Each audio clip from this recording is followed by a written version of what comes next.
오늘 주시는 하나님의 말씀 에스겔서 3장 1절에서 11절입니다. 우리 찾으신 줄로 알고 저와 여러분이 한 절씩 교독하겠습니다. 또 그가 내게 이르시되 인자야 너는 발견한 것을 먹으라. 너는 이 두루마리를 먹고 가서 이스라엘 족속에게 말하라 하시기로 내가 입을 벌리니 그가 그 두루마리를 내게 먹이시며 내게 이르시되 인자야 내게 주는 이 두루마리를 내 배에 넣으며 내 창자에 채우라 하시기에 내가 먹으니 그것이 내 입에서 달기가 꿀 같더라. 그가 또 내게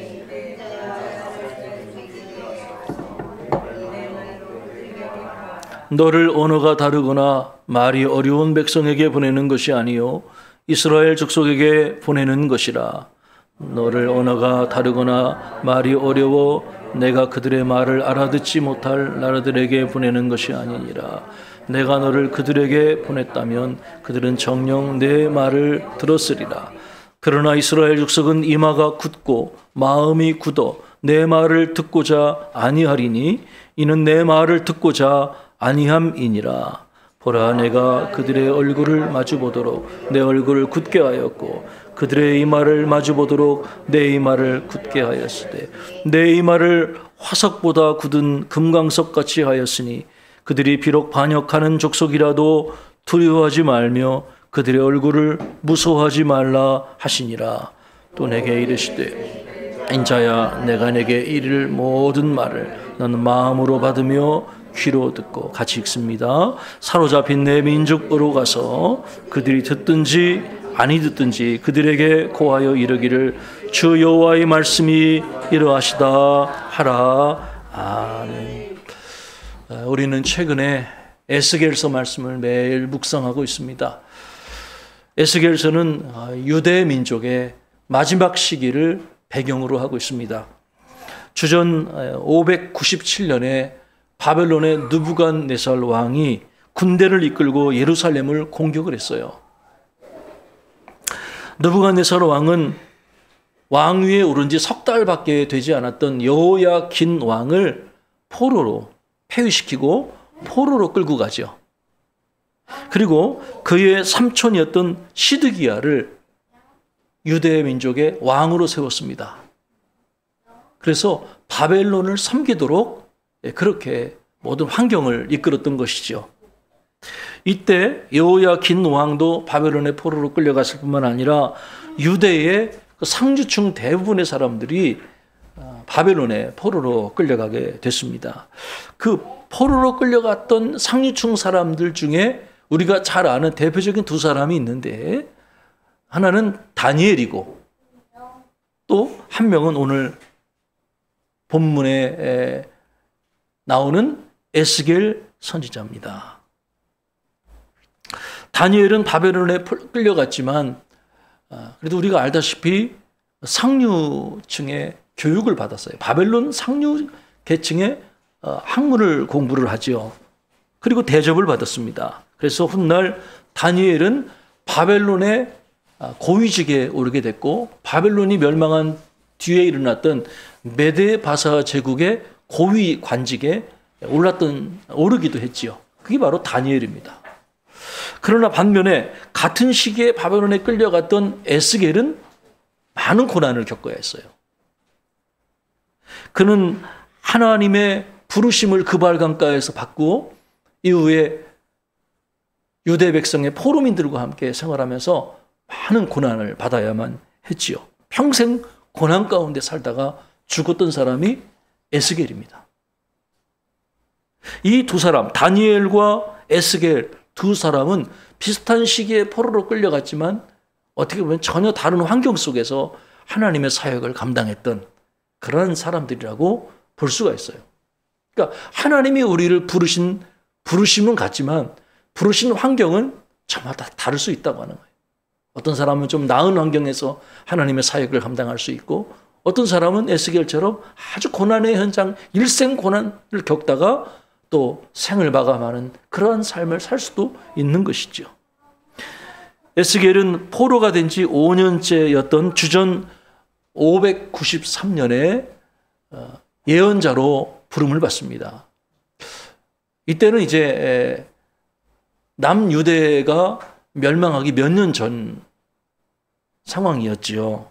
하나님은 에스겔을 통해 장차 예루살렘에 일어날 일을 예언하게 하셨어요. 그래서 이 에스겔의 예언 활동은 두 가지로 크게 분류가 될 수가 있어요. 첫째, 에스겔의 예언자로 부름받았던 주전 593년부터 예루살렘이 멸망당했던 587년 그 사이 예언이라고 볼 수가 있어요. 이때 에스겔은 예루살렘에 대한 하나님의 심판을 유대 민족에게 예언해야만 했다는 것이죠.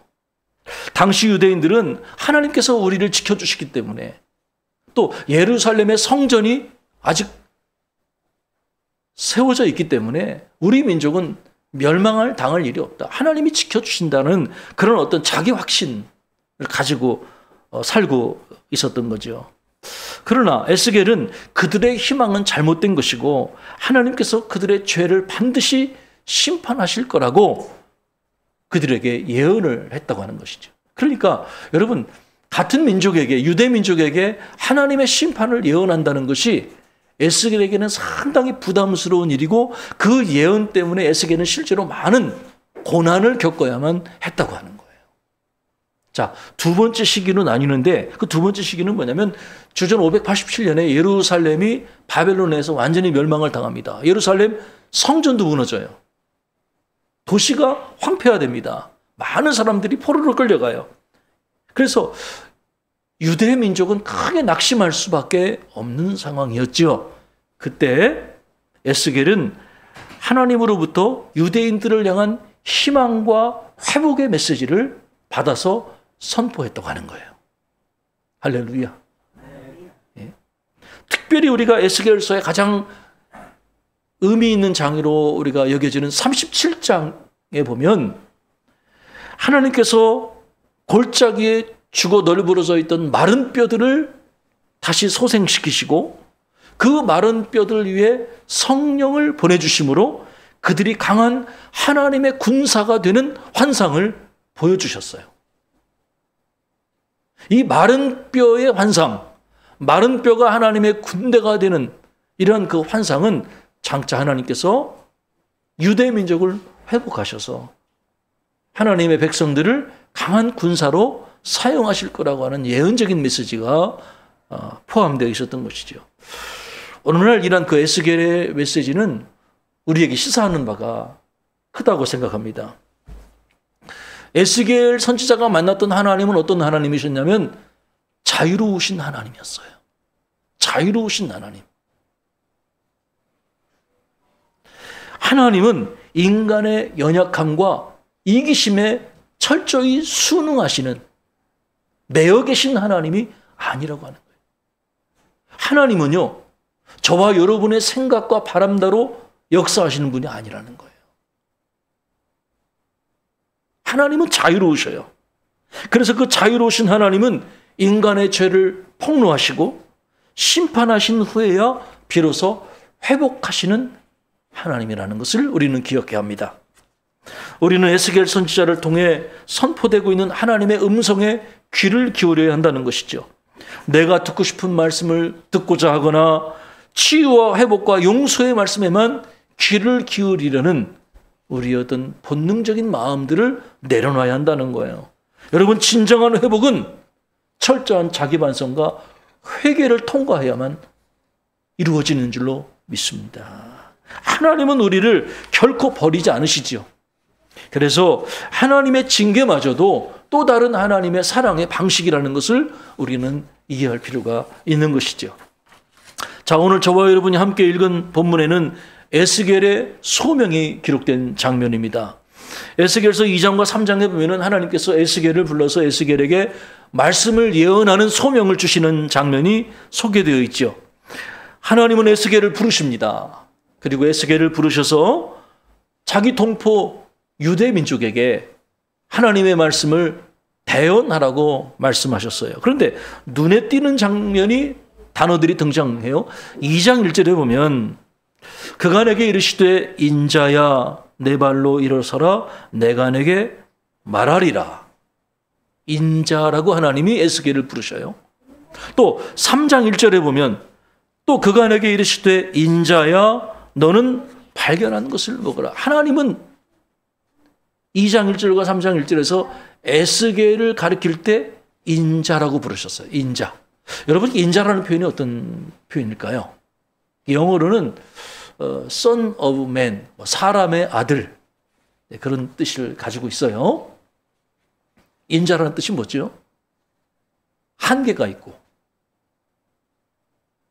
부족함이 있고 영원하지 않은, 이 땅에 딱 정해진 기간, 정해진 에너지와 어떤 부족함을 가지고 성정을 가지고 살아가야만 하는 인생이 바로 인자라는 뜻이에요. 영원하지 않은 거예요. 하나님이 비록 에스겔 선지자를 부르셨지만 에스겔 선지자가 완벽하고 능력이 있고 하나님처럼 대단해서 그 하나님이 그를 쓰시는 게 아니라고 하는 거예요. 인자야. 하나님이 에스겔을 인자라고 부르신 이유는 너는 연약한 자다. 네가 할 수 있는 게 아니다. 너는 부족하고 한계가 있는, 영원하지 않은 그저 사람의 아들일 뿐이다. 이 역사는, 인류의 역사는 하나님 자신이 이끌어간다. 그거를 하나님이 인자라는 표현을 통해서 나타내고 있는 거예요. 여러분, 인자로 부르신 하나님은 에스겔의 연약함을 잘 알고 계신 하나님이에요. 오늘 저와 여러분도 마찬가지예요.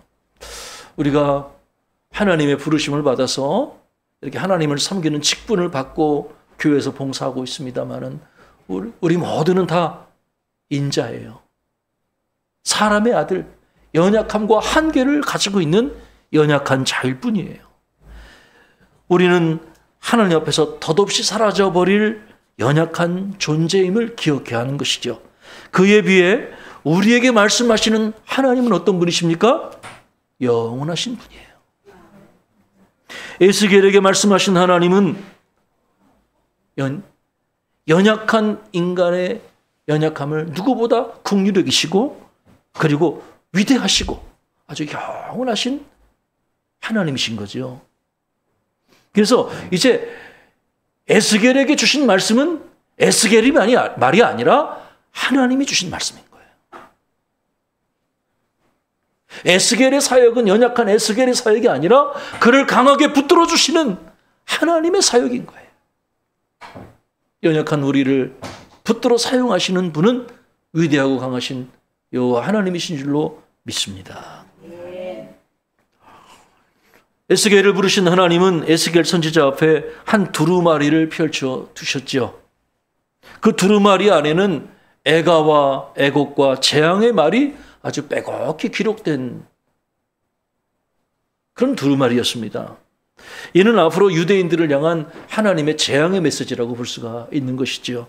하나님은 에스겔 선지자에게 그 두루마리를 갖다 먹으라 이렇게 말씀하셨어요. 그간에게 이르시되 인자야 너는 발견한 것을 먹으라.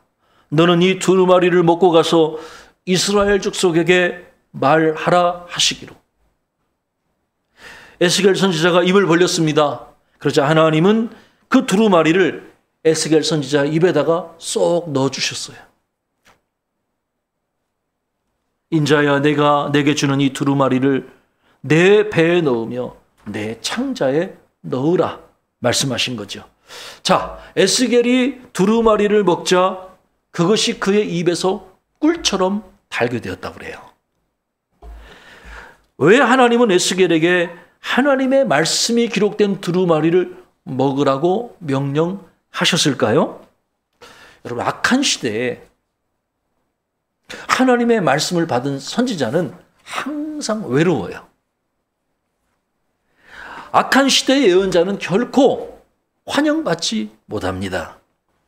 에스겔서 2장에서 하나님은 그 이스라엘 백성들의 상태를 가리켜서 이렇게 말씀하셨거든요.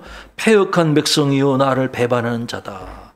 하나님은 이스라엘 백성을 가리켜서 얼굴이 뻔뻔한 자고 마음이 굳은 자다. 얼굴이 금강석처럼 뻔뻔했어요. 아무리 하나님의 말씀을 전해도 그 뻔뻔한 얼굴로 마음이 굳은 마음으로 하나님의 말씀을 받아들이지 않은 거지요. 그래서 하나님은 그들을 향해 가시, 찔레, 전갈과 같은 자들이라고 하나님은 말씀하셨던 거죠. 에스겔은 앞으로 이처럼 뻔뻔하고 강팍한 자들을 향해 하나님의 말씀을 전해야만 했죠. 그들이 듣든지 아니 듣든지 상관없이 에스겔은 그들에게 예언해야만 했다고 하는 거예요.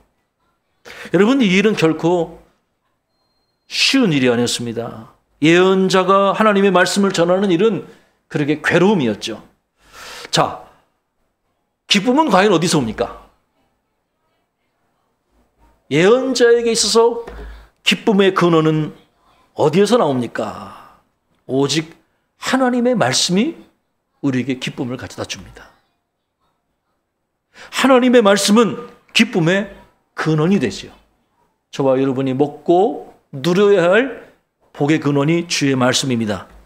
예레미야서 15장 16절에 예레미야 선지자는 다음과 같이 고백합니다. 내가 주의 말씀을 얻어먹어 싸우니 주의 말씀은 내 기쁨과 내 마음의 즐거움입니다. 한번 따라합시다. 주의 말씀은 내게 기쁨입니다. 내게 즐거움입니다. 여러분, 그렇게 고백하십니까? 하나님의 말씀이 여러분에게 기쁨과 즐거움이 됩니까? 힘들고 어려운 세상을 살아가더라도 우리가 주의 말씀 때문에 기쁨을 얻을 수 있겠습니까? 시편 119편 103절에 이런 고백을 합니다. 주의 말씀의 맛이 내게 어찌 그리 단지요 내 입에 꿀보다 더 다니이다. 한 분이 고난 가운데 있었어요. 그런데 그분이 시편을 읽는데 눈물을 뚝뚝 흘리면서 시편을 읽는 거예요. 너무나 놀랐어요. 아니, 예수님을 믿지 않던 분인데 어느 날 성경책을 제가 선물을 했거든요.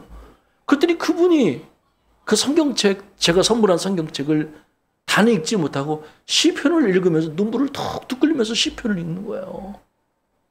내가 너무 신기해가지고, 아니 어떻게 시편을 읽어서 눈물을 흘립니까? 여기에 나오는 기도가 바로 저의 기도입니다. 고난 가운데 드리는 기도가 바로 저의 기도입니다. 하면서 그분이 하나님을 마음에 영접했어요. 여러분, 주의 말씀이 우리에게 큰 기쁨이 되는 줄로 믿습니다.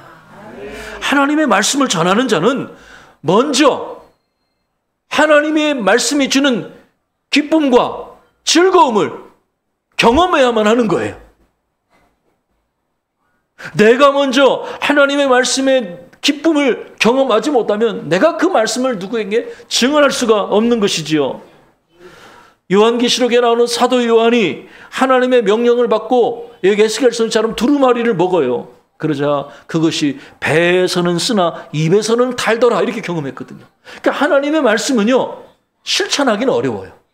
배에서 쓴다는 것은 하나님의 말씀을 소화해서 내 삶을 변화시키는 데는 참 어려움, 고난이 있지만 입에서는 달다는 건 뭐냐? 그것을 깨닫는 기쁨, 그것이 말씀해 주는 위로를 받는 그 기쁨은 매우 크다는 거예요. 여러분, 최근에 여러분 말씀 들으면서, 말씀 묵상하고 설교 들으면서 언제 한번 이렇게 큰 기쁨을 누리셨습니까? 야, 하나님의 말씀이 그렇구나. 말씀이 내게 기쁨과 위로를 주는구나. 언제 경험했습니까? 말씀을 전하는 사명자는 전하기 전에 먼저 그것이 주는 기쁨을 누려야 하는 것이죠. 엘리야가 스스로 죽기를 구했죠. 영적 침체에 빠졌어요. 그래서 그는 모든 걸 다 내려놓고 40주야를 달려서 하나님의 산 호렙에 올라가지요. 그때 하나님께서 엘리야를 만나 주시기 전에 신비한 자연현상을 보여주셨어요. 열왕기상 19장에 보면은 호렙산에 오른 엘리야를 하나님께서 바람을 보내시고 지진을 일으키시고 불을 막 일으켜서 엘리야의 눈을 현혹시키시지요.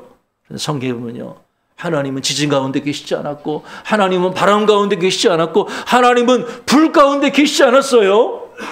그 모든 현상이 사라지고 희미하게 달려오는 세미한 음성으로 하나님은 엘리야에게 다가오셨어요. 굴 안에 웅크리 있던 엘리야가 세미한 음성에 반응을 보여요. 그리고 하나님의 소명을 받아 회복하게 되죠. 고난의 현장에 우리를 변화시키는 것은 자연현상이 아니에요. 지진이 아니에요. 세미한 음성으로 우리에게 찾아오시는 주님의 음성인 줄로 믿습니다. 그래서 여러분, 우리는 일상의 현장에서 세미한 음성으로 다가오시는 주님을 만나야 되는 거예요. 여러분, 기도원에 가서 불 받고 은혜 받는 일도 굉장히 중요한 일이지만, 그런 있잖아요, 신비주의적인 수도원적 영성이 오래 갈 수는 없는 거예요. 정말 우리에게 필요한 영성은 매일매일 삶의 현장에서 세미한 음성으로 나에게 말씀하시는 주님의 말씀을 들어야 하는 거예요. 실천적 영성이 필요한 거예요. 매일매일 정해진 분량의 성경을 읽고 정해진 분량의 말씀을 묵상하고 그리고 그 말씀을 붙들고 기도하려는 삶의 영성이 저와 여러분에게 필요한 것이죠. 누가복음 5장에서 베드로는 주님을 언제 만났습니까? 일상의 현장에서 물고기를 잡다가 주님을 만났잖아요. 주님께서 물고기 잡던 베드로를 향해서 깊은 데로 가서 그물을 내려 고기를 잡으라 명령하셨죠. 이때 베드로는 참 순종하기가 어려웠어요. 왜냐하면 밤이 맞도록 수고했으나 물고기 한 마리를 잡지 못했어요. 그랬던 베드로가 자기 자존심과 자기 경험을 내려놓고 이렇게 고백하죠. 선생님, 우리들이 밤이 새도록 수고하였을 때 잡은 것이 없지만은 말씀에 의지하여 내가 그물을 내리리이다.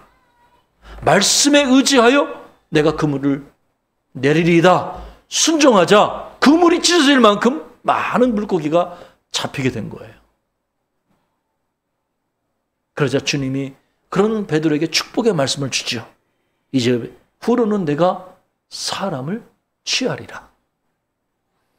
물고기 잡던 어부에서 사람을 낚는 어부로 하나님께서 베드로를 변화시켜 주셨던 거예요. 삶의 현장에서 이루어졌던 일이에요.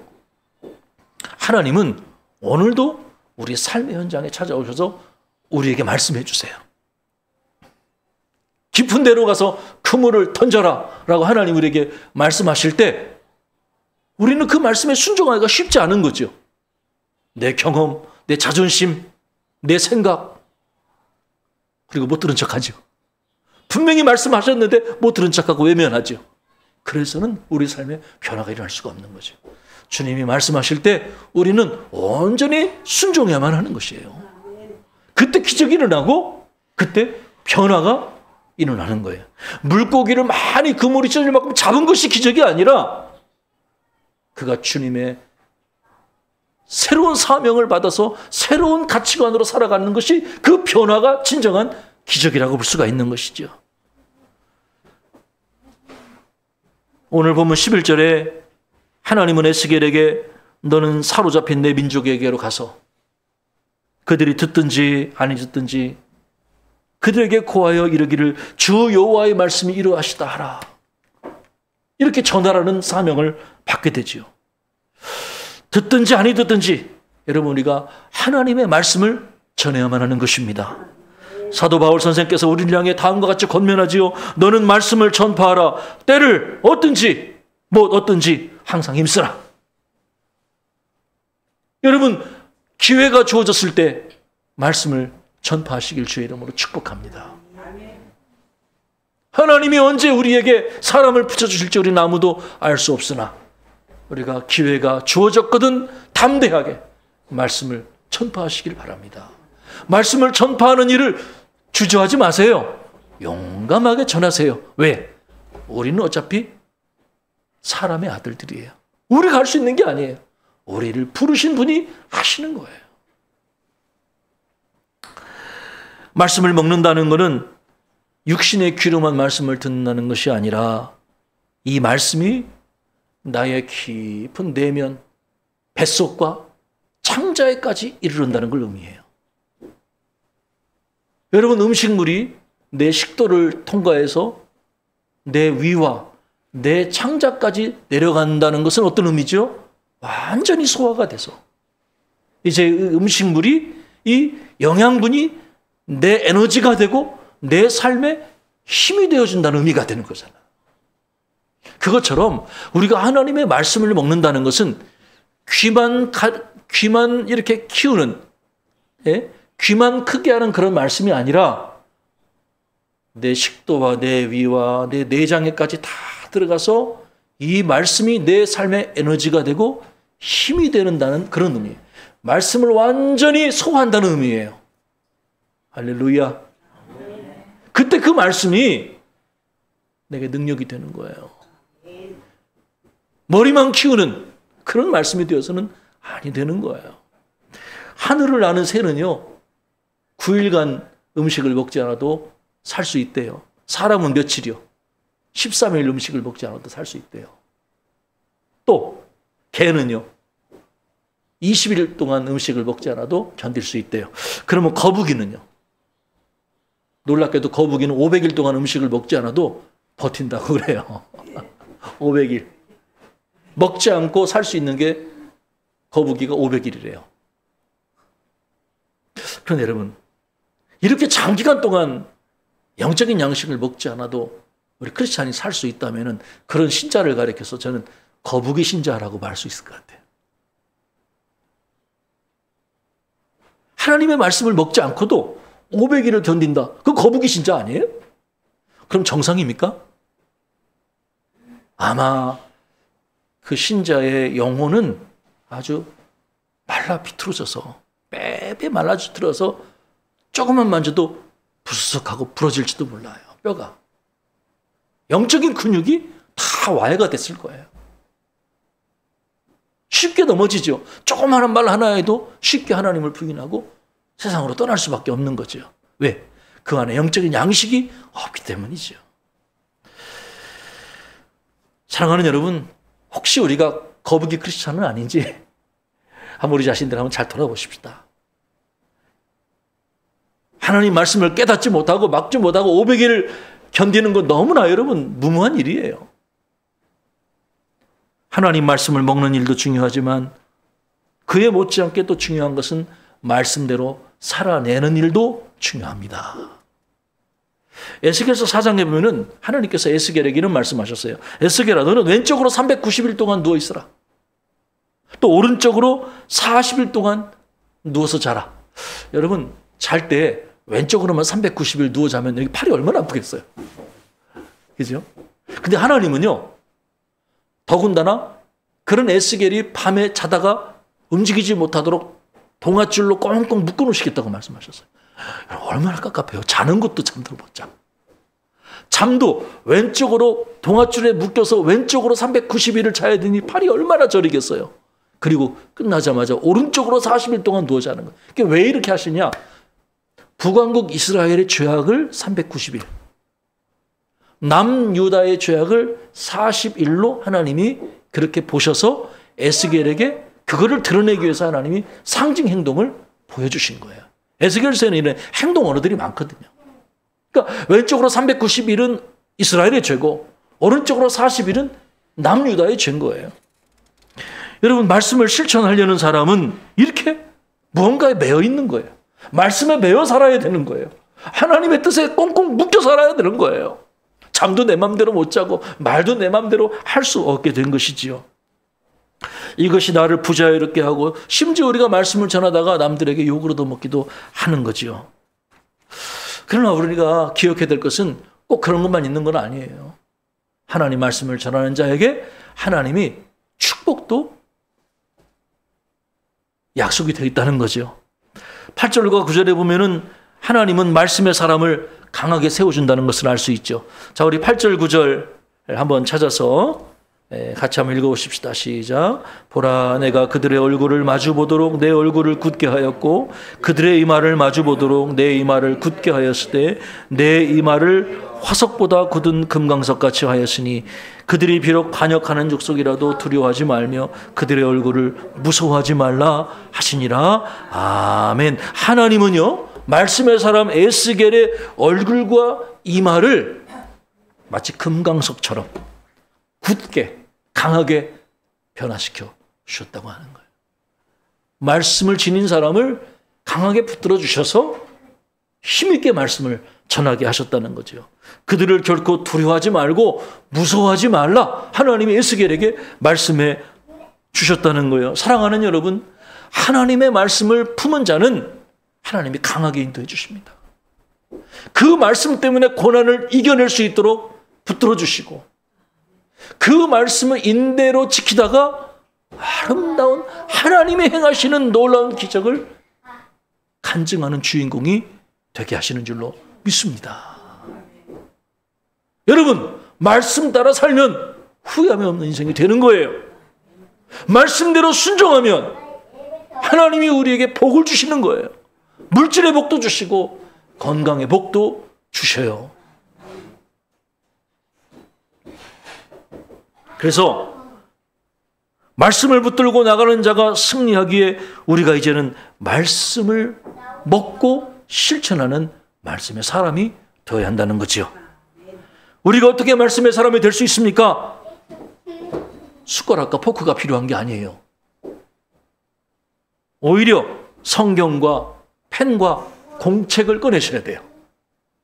그리고 정기적으로 성경을 읽고 성경을 묵상하는 투자를 게을리하지 말아야 한다는 거예요. 여러분, 영적인 투자를 좀 해보세요. 우리가 육신의 근육을 키우기 위해서도 돈을 들이고 시간을 들여 투자를 하잖아요. 그것처럼 영적인 근육을 키우기 위해서도 우리의 땀과 눈물이 들어가야 되는 거예요. 내가 다른 것은 몰라도 좀 성경 말씀은 깊이 공부해서 내가 말씀의 사람으로 승리하고 싶다라는 간절한 열망을 한번 가져보시라는 거죠. 예? 과연 성경이 무엇이기에 우리 인생을 변화시키고, 성경이 무엇이기에 그 많은 사람들이 성경 말씀을 지키다가 그렇게 순교를 당하는가를 생각해 보면서 우리가 진지하게 성경 말씀의 진리들을 발견해 보려는 노력이 우리에겐 필요한 줄로 믿어요. 예? 영적인 근육을 키우시라는 거예요. 사실 우리 교회처럼 성경을 공부하기에 좋은 환경을 가진 교회는 흔치 않아요. 저는 그렇게 생각합니다. 여러분이 조금만 마음을 열고, 목사님 성경 좀 가르쳐 주세요. 성경 좀 공부하고 싶어요. 성경 공부 시간 좀 열어주세요. 우리가 얼마든지 마음을 열면 좋은 프로그램도 많고 또 교사도 있고 자료도 많고 얼마든지 우리가 성경을 공부할 수 있어요. 나 혼자 안 되면 옆에 있는 사람 도움을 받아서 속으로 몇 명 모아서 같이 성경도 공부할 수 있고 얼마든지 할 수 있는 환경이 되지요. 월드컵 경기장 주변에 하늘공원, 노을공원이라고 불리는 아름다운 쉼터가 있지요. 원래 이름이 난지도였어요. 여러분 혹시 어르신들 난지도 기억하시죠? 옛날 서울시 쓰레기 매립장. 서울시에 있는 수많은 쓰레기들이 그곳에 모여서 그 난지도에다가 쓰레기 매립장을 100m 이상으로 쓰레기들을 쌓아놨죠. 얼마나 유독가스가 나오고 악취가 나오고 말이죠. 그리고 거기서 나오는 쓰레기에서 나오는 그 물들이 하천을 더럽히는지 몰랐다고 그래요. 그래서 정부에서 그 땅을 회복시키기 위해서 여러 가지 이제 환경공학적인 전문가들을 동원해서 복원을 시키려고 노력을 하고 약품을 섞고, 그런데 여러분 좀처럼 이 쓰레기 이 매립장이 회복이 되지가 않는 거예요. 오랜 시간이 걸려도 좀처럼 회복이 되지 않았다고 그래요. 그런데 회복 불능하게 보였던 그 땅이 난지도 곳곳에 어느 날인가부터 개망초라고 하는 풀들이 피기 시작했어요. 개망초. 비록 예쁘지는 않지만 아주 번식력이 강한 그런 꽃들, 풀들이 곳곳에 자라나기 시작을 했는데, 놀라운 것은 이 생명의 꽃이 여기저기 피어나기 시작하면서 인간의 힘으로는 회복이 불가능했던 난지도가 변화가 되기 시작한 거죠. 생태계가 복원되기 시작한 거예요. 희망의 꽃. 종교개혁의 핵심에는 몇 가지 주제가 있습니다. 그 중에 하나가 오직 성경. 예? 중세시대에 하나님의 말씀이 올바로 전해지지 않고 말씀이 혼잡하던 시대에 종교개혁자들은 우리가 다시 성경으로 돌아가야 된다. 하나님 말씀으로 돌아가야 된다라고 외치면서 성경을 연구하기 시작했죠. 그래서 심지어 평신도들도 모국어로 된 독일어 성경을 읽기 시작하게 된 것이 바로 성경 연구가 시작된 것이 종교개혁에 아주 큰 힘이 된 것입니다. 회복은요, 내 삶에 하나님의 말씀이 들어올 때 일어납니다. 생명의 꽃이 피어나 회복 불능의 땅이 변화되듯이 내 삶에 하나님의 말씀이 들어와서 생명의 꽃이 피면 변화가 일어나는 거예요. 하나님의 말씀이 내 삶을 변화시키는 거예요. 진리의 말씀이 여기저기 뿌리 내릴 때 쓰레기 같던 거짓 가르침들은 다 사라지고 우리 안에 심령에 하나님의 나라가 임하게 될 것입니다. 사랑하는 여러분, 저는 여러분의 삶에 아름다운 말씀의 꽃이 피어나기를 바랍니다. 회복 불가능해 보였던 난지도에 개망초가 피어나자 아름다운 생태계로 회복이 되었듯이 오늘 저와 여러분의 삶에도 말씀의 꽃이 피어나 아름다운 회복의 역사가 일어나기를 주의 이름으로 축복합니다. 말씀을 먹는 자는 행복합니다. 말씀을 실천하는 자도 행복합니다. 우리 교회가 하나님의 말씀 때문에 함께 웃고 함께 우는 아름다운 교회 되기를 바랍니다. 우리 교회가 뿐만 아니라 하나님의 말씀을 세상 사람들에게 담대히 증언하는 아름다운 교회 되어지기를 주님의 이름으로 축원합니다. 기도하겠습니다. 하나님, 우리의 마음에 말씀의 꽃이 피어나기를 원합니다. 하나님의 말씀 때문에 우리의 심령이 변화되고 삶이 변화되는 아름다운 은총을 누리기를 원합니다. 하나님, 하나님의 말씀 때문에 함께 울고 함께 웃는 아름다운 신앙 공동체가 되게 하시고 하나님의 말씀을 때를 얻든지 못 얻든지 담대하게 증언하는 우리 교회 되게 하옵소서. 예수 그리스도의 이름으로 간절히 기도하옵나이다. 아멘.